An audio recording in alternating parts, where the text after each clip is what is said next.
Talk a little bit about, if I come in and I make a report and that's where I've gotten to in my conclusion, like, okay, I want to go and talk to Wayne. I want to tell him about what happened. You mentioned earlier that survivors have some control over that. So what if I come in and talk to you and then like a week later, I'm like, oh, because what's happened, right? Yeah. Is now that I've talked to you and maybe now you've gone and talked to some of my witnesses, maybe you've had a chance to talk to the suspect and now my life is blowing up. Right. What control do I have over the report or whether or not you submit it to the district attorney's office? Yeah, you still retain control of it up to a certain point. Like if it's an egregious case and, I guess the advocate could help us through that, but you can pause a report. Like you come to me today and you file this report, I take down all the information, and a week later you call me or you meet with me and you're like, I can't do this. I don't want to do this. Because I work on college campus, thankfully, my first response would be, I'd like to meet with our Title IX officer, and I think this would be a really good case for Title IX.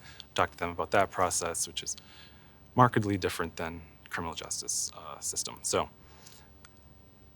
you can absolutely pump the brakes or put pause. We're still going to take the report. We're still going to keep it on file, but we won't submit it if you don't want us to. That's helpful. Yeah. And then I could change my mind, right? Maybe, Sure can. Maybe a month later, I'm Absolutely. like, you know what? Now I'm prepared. Yeah. So I can come back. I can come back to you and say, hey, I know we met last month, but now I'm in a different place. Absolutely. Which I think is really helpful. Does it ever cost money to file a police report? Does not. And in my community, you often don't even have to come to the police department. I can come to your dorm room, or I can meet you outside or off campus or with. That's the other thing I see a lot of is a survivor will bring support, whatever their support structure is in their life. It's often other friends.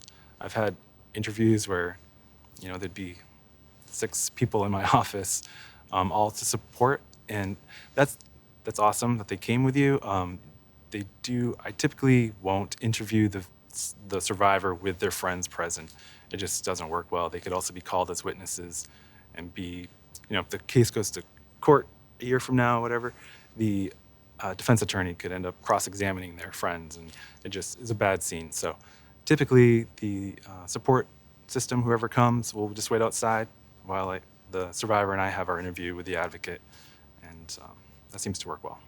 Yeah, and I think that's another place, right, where when you explain, here's why. Yeah. Like, it's awesome that you have all these people here supporting you, but we want you to be making a well-informed decision, right, about that. And so this person is protected and they can be in the room with you. But also, I think sometimes initially you think you want to have those people there in the room, but then when you get into the interview, you're kind of grateful that actually I'm kind of glad not all of those people are in the room. Yeah, I think 100% because of the time. nature of the things that you have to talk about. Correct. And Yeah.